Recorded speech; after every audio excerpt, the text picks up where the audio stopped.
आज पूरा देश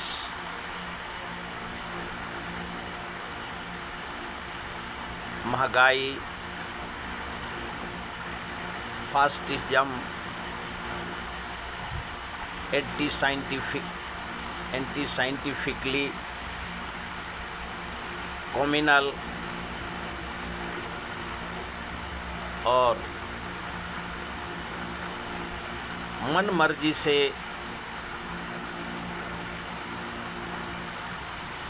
संविधान और सरकार का नोटिफिकेशन, न्याय व्यवस्था, संवैधानिक संस्था, जनता का अधिकार और देश में संवैधानिक ढांचे के ऊपर कुड़ारी आघात पहुंचाया है। और जो कांग्रेस ने 70 साल में जिस सांचा को सींचा, ढांचा को बनाया और उसको आज मौजूदा सरकार पे जो कांग्रेस आरोप लगा रही है कि उसको मौजूदा सरकार ने उसको ध्वस्त कर दिया। और हर देश में ये सवाल उठ रहे हैं, क्यों अमेरिका में भी अपने वहाँ के जनता ने उठाया है, वहाँ के राष्ट्रपति के खिलाफ। भारत में प्रधानमंत्री सुपर पावर हैं और उनका अधिकार है, तो भारत में भी उठा हुआ है। जब देश में 2011, 12, 13, 14 का दशक चला, केजरीवाल एक महत्वाकांक्षी नेता भारत में जो पांव पसारा और आज भी है, और जो दिग्विजय सिंह ने आरोप लगाए थे 14-15 में कि केजरीवाल के पिताजी आरएसएस से जुड़े थे, अन्ना हजारे आरएसएस से जुड़े थे, रामदेव, रविशंकर और बहुत सारे नेता जो कि आरएसएस और बीजेपी के साथ थे। और जब अन्ना आंदोलन का और केजरीवाल का आंदोलन शुरुआत हुआ, इंडिया अगेंस्ट करप्शन, उसमें शांति भूषण, प्रशांत भूषण, केजरीवाल, मनीष सिसोदिया जैसे लोग एक एनजीओ के तौर पे देश में आंदोलन किया। उस आंदोलन में के भूमिका में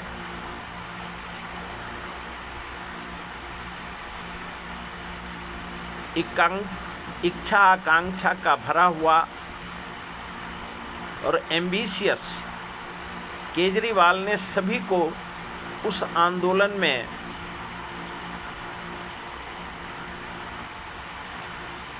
लाया। और देश में, क्योंकि पहले जो मायावती, ओवैसी और काफ़ी दलित नेता जिसके ऊपर आरोप, प्रकाश अंबेडकर और छोटे बड़े कम से कम 100 पार्टी सालों से बीजेपी सत्ता में आने का कोशिश कर रही थी, लेकिन आज़ादी के बाद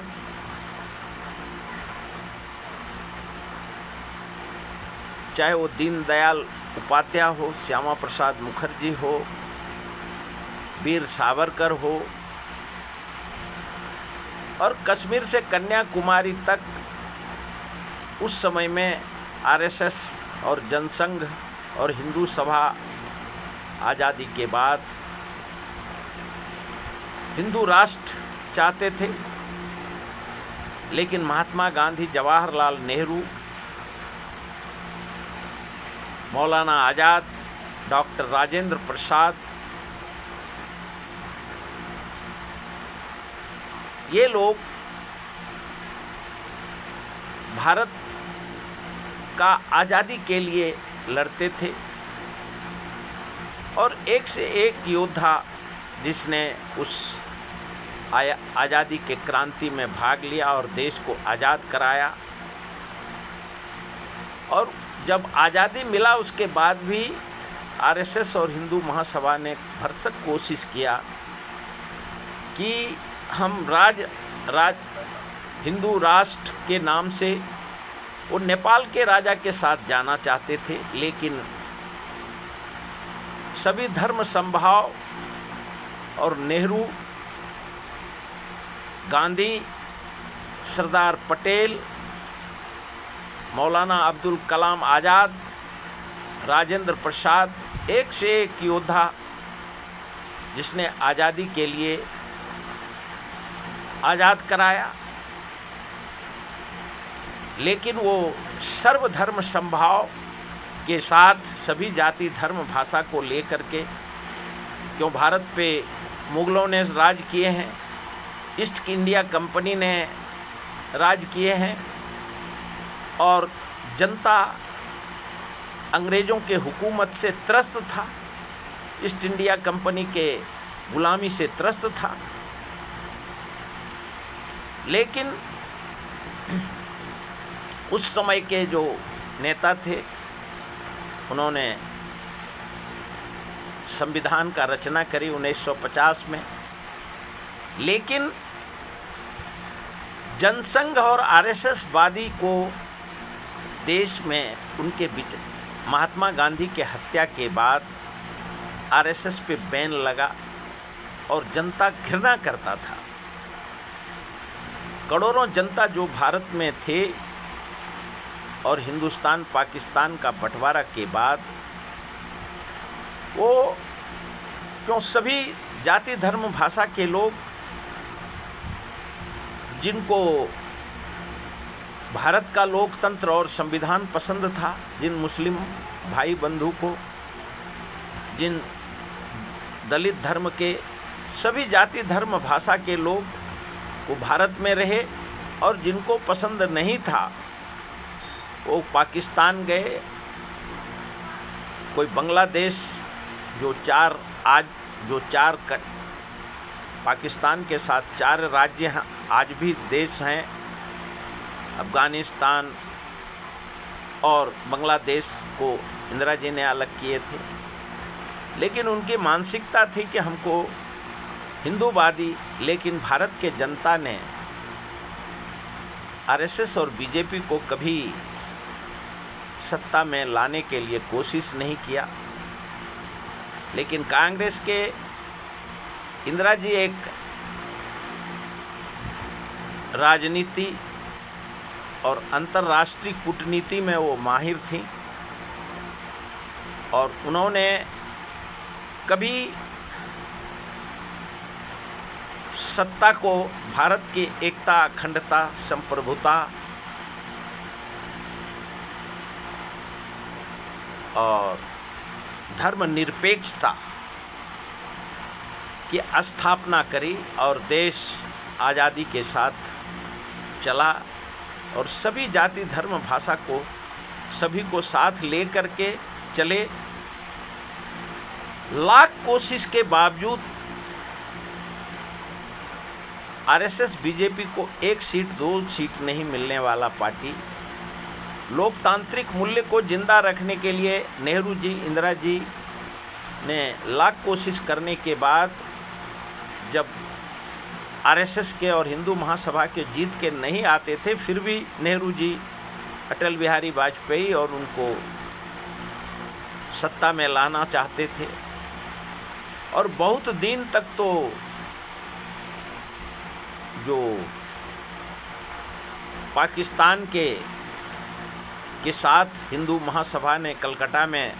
सरकार चलाई, और लेकिन भारत के जनता को, भारत के किसान को, भारत के कामगार को, भारत के महिला को, भारत के बच्चे को भारतीय जनता पार्टी और आरएसएस का आइडियोलॉजी के खिलाफ थे। 1980 में जब लोग जनसंघ और आरएसएस का प्रचार करते थे तो उसके साथ में भारत घृणा करता था, भारत का जनता। लेकिन 1980 में इन्होंने, अटल बिहारी वाजपेयी और आडवाणी जी ने नाम बदली किए और 6 अप्रैल 1980 को इन्होंने भारतीय जनता पार्टी का नाम दिया। और उसके बाद से 84 में राजीव गांधी, इंदिरा गांधी की हत्या के बाद राजीव गांधी जब सत्ता में आए तो उन्होंने, क्यों वो हिंदूवादी और सभी धर्म के, क्यों नेहरू के वो वंशज थे, उन्होंने बाबरी मस्जिद का ताला खोला। और वो ताला खुलने का देर था कि आडवाणी ने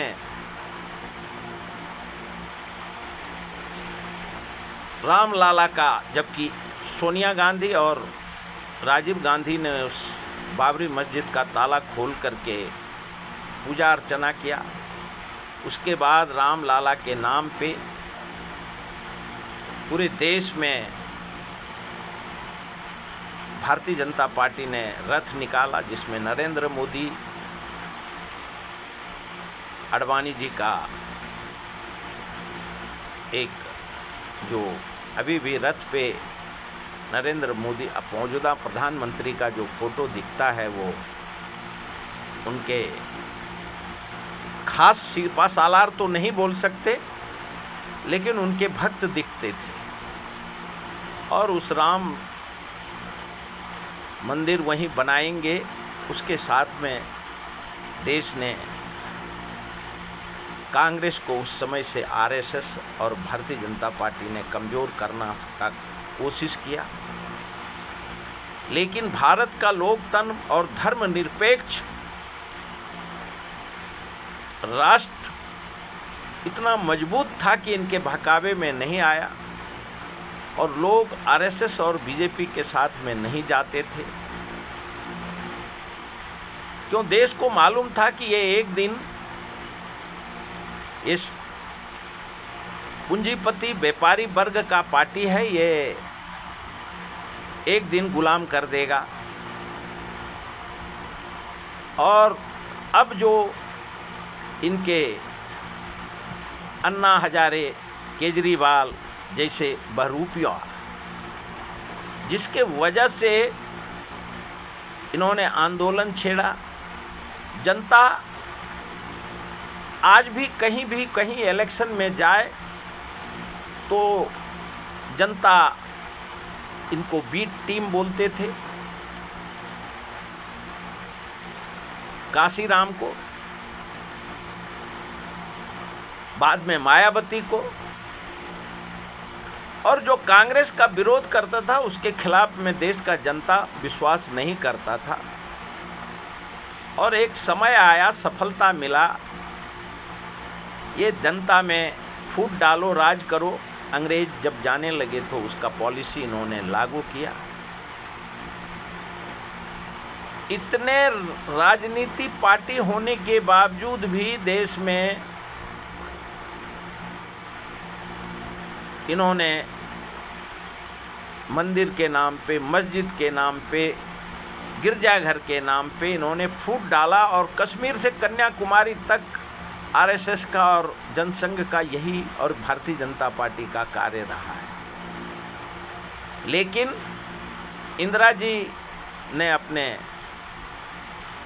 राजनीति, कूटनीति और डायनामिक पॉलिटिक्स के वजह से, वर्ल्ड पॉलिटिक्स के वजह से वो सफल रही। उन्होंने आरएसएस को हो या और भी जो भी हिंदूवादी किसके साथ कैसा निपटना है उनको मालूम था। लेकिन राजीव गांधी, एक संजय गांधी अगर देश में आज रहते तो शायद ये देश का परिस्थिति ये नहीं होता। लेकिन राजीव गांधी वो एक पायलट थे और उनकी मानसिकता राजनीति से दूर थे, लेकिन उसके बावजूद वो साफ सुथरा राजनीतिकार थे। उनको भारत के कुछ राजनीति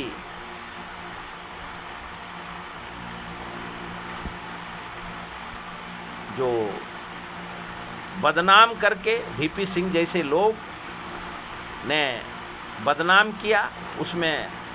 और आरएसएस और बीजेपी का भी बहुत बड़ा षड्यंत्र था और बोफर्स से बदनाम किया। बाद में एक वक्त आया जिसमें सत्ता भी मिला, लेकिन सत्ता कांग्रेस से चलाने के लिए आता है, लेकिन ये सीखने में ही इनका 13 दिन और 4.5 साल में ये चले गए। लेकिन केजरीवाल ने जो षड्यंत्र और करके अन्ना हजारे, केजरीवाल, रामदेव और रविशंकर सारे धर्म गुरु जो भारतीय जनता पार्टी के पेशे हुए भूत थे, आरएसएस के और जनसंघ के समर्थक थे, क्यों ये व्यापारी लोग थे। और इन्होंने कांग्रेस को 2G, कोल घोटाला और कितने घोटालों का, और ये भी चिरंतन सत्य था कि उस समय में कांग्रेस में जो भी अलायंस पार्टी, क्योंकि जो अलायंस रहेगा तो वो भ्रष्टाचार करता था, अपने मर्जी का पोर्टफोलियो लेता था। और कांग्रेस, राजीव गांधी कहते थे कि अगर हमको बहुमत नहीं होगा तो हम सरकार नहीं चलाएंगे, लेकिन कांग्रेसी ज़्यादा दिन बिना सत्ता का नहीं रह सकते थे। इसके लिए इन्होंने सत्ता के बिना रहना पसंद नहीं किया और इन्होंने एक से एक अलायंस किए, जो अलायंस ने भ्रष्टाचार का रिकॉर्ड तोड़ भ्रष्टाचार किए सारे अलायंस ने। लेकिन उसके बावजूद भी जब मनमोहन सिंह सत्ता में थे तो उन्होंने सभी को एक एक करके सबको अंदर डाला, और जो देश ने देखा कि देश में मनमोहन सिंह और महाराष्ट्र में पृथ्वीराज चौहान, जो कि खुद का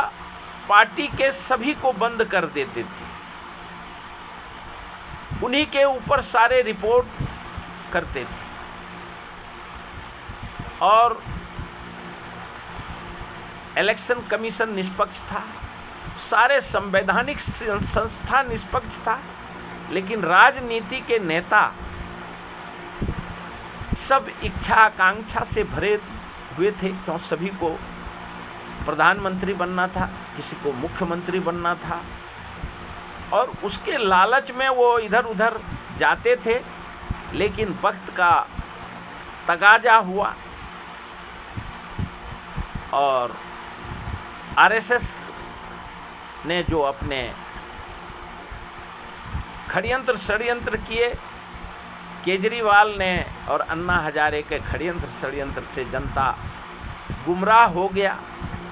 और गुमराह होने के बाद केजरीवाल ने जितनी बदनामी करी, जो प्रशांत भूषण भी अपने इंटरव्यू में कहते हैं कि कांग्रेस में फास्टिज्म नहीं था, कम्युनलिज्म नहीं था, एंटी साइंटिफिकली कांग्रेस में इस तरीके का शोषण नहीं था, और देश को किस प्रकार से जाति धर्म भाषा के नाम पे बदनाम करना है, राजनीति कांग्रेस को बदनाम करना है, वो उन्होंने करवाया। और केजरीवाल एम्बिशियस थे, उन्होंने बदनाम करी, शीला दीक्षित के जितने सर्वांगीण विकास को मट्टी पे फेर दिया। भारत में जो आज़ादी के बाद से 70 साल में कांग्रेस ने देश को धर्मनिरपेक्ष रखा और सारे संवैधानिक संस्था जो बनाए थे, रेल, तेल, भेल, सेल, बैंक, सारे राष्ट्रीयकरण किए थे, सभी के ऊपर आज केजरीवाल के बदनामी के वजह से आज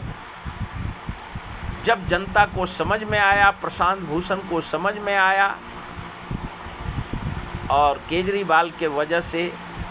आरएसएस और भारतीय जनता पार्टी ने सत्ता हथिया लिया और आज 12 साल हो गए, देश का जनता ना सेल है, ना रेल है, ना भेल है, ना तेल है, और सारे संवैधानिक संस्था जो कांग्रेस आरोप लगा रही है, प्रशांत भूषण आरोप लगा रहा है कि आज अरावली पर्वत किसान, कामगार, महिला, बच्चे, बूढ़े, देश का सारे संवैधानिक संस्था सभी आज खतरे में है। और जो 78 साल का कांग्रेस पार्टी थी, उसको आज 133 करोड़ उसका फंड है, जबकि 12 साल में भारतीय जनता पार्टी में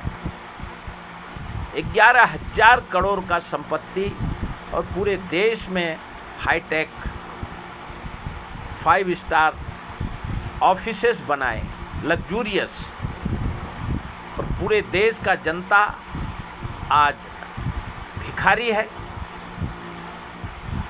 और भारतीय जनता पार्टी ने जो कल बल छल से देश के ऊपर सत्ता हथियाया, देश का जनता भिखारी, और भारतीय जनता पार्टी कल का 2 सीट जीतने वाली पार्टी आज विश्व में सबसे बड़ा व्यापारी। और राहुल गांधी जी जो आरोप लोकसभा में लगाते हैं कि 2 व्यापारी देश चला रहा है और 2 व्यापारी पूरा भारत का व्यापार, पूरा देश खरीद रहा है, लेकिन वक्त का तकाजा है कि आज न केजरीवाल रहा और आज ना अन्ना हजारे का आता पता है, लेकिन आरएसएस बीजेपी ने जो सैगर, राम रहीम और एक से एक जो कांग्रेस और प्रशांत भूषण आरोप लगा रहे हैं कि पूरे देश में जाति, भाषा, धर्म के नाम पे जनता का आज सर्वनाश कर दिया, और जो कल भिखारी थे वो अरबपति हो गए, और देश का जनता 80 करोड़ जनता 5 किलो राशन के लिए मुहताज है। आज गुलामी का जंजीर भारत के जनता में है। जो पवन खेड़ा हो, प्रशांत भूषण हो, प्रशांत किशोर हो और सुब्रमण्यम स्वामी हो, यशवंत सिन्हा हो, भारतीय जनता पार्टी के जितने पुराने नेता हैं उनको सबको थिंकिंग टैंक में डाल दिया, और सारे जो चाटुकार जो भारतीय जनता पार्टी के लोग और स्वामी सुब्रमण्यम स्वामी आरोप लगाते हैं कि सारे चाटुकार प्रधानमंत्री के इर्द गिर्द है, सारे कांग्रेसी भारतीय जनता पार्टी के साथ है, और कांग्रेस में सही में जिन्होंने आज़ादी के पहले जिनके दादा परदादाओं ने देश को गुलाम किया था, गुलामी के बाद इंदिरा जी के साथ में और बाद में राजीव जी और राहुल गांधी के साथ में भी जो रहे, सभी ने गद्दारी करके आज भारतीय जनता पार्टी में सीबीआई, ईडी और अपने धन संपत्ति को बचाने के लिए बीजेपी में है। लेकिन कांग्रेस में राहुल गांधी जो आज अकेला देश में लड़ रहे हैं, उसको भारत का क्यों आज जो प्रशांत भूषण बोलते हैं और देश का जनता, इलेक्शन कमीशन निष्पक्ष नहीं है, संवैधानिक संस्था निष्पक्ष नहीं है, न्यायपालिका और सारे देश के सारे संवैधानिक संस्था और न्यायपालिका के ऊपर सरकार का कब्जा है। जनता, भारत का 140 करोड़ जनता, जिसमें 80 करोड़ जनता नरेगा मनरेगा का भूख प्यास से तड़पते हैं, लेकिन 12 साल से सिर्फ देश में, चाहे वो केजरीवाल हो या नरेंद्र मोदी हो या भारतीय जनता पार्टी में जो आरएसएस में हैं, वही लोग सुखी हैं। भारत का 140 करोड़ जनता भारत का 32 राज्य में भूखमरी का शिकार है और त्रस्त और पस्त है। सिर्फ 2 ही आदमी सुखी हैं, जो कांग्रेस के पवन खेड़ा, राहुल गांधी और सुब्रमण्यम स्वामी, और जो भारतीय जनता पार्टी के मानने वाले लोग हैं वही आरोप लगाते हैं। अभी देश में महंगाई, बेरोजगारी और पूरे देश में बजट का अधिवेशन चल रहा है,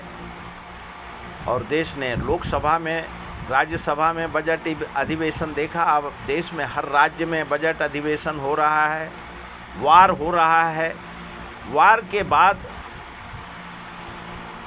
देश में महंगाई, बेरोजगारी का भारत का जनता वैसे शिकार है। अभी आगे और देखना है। अभी तक इतना ही।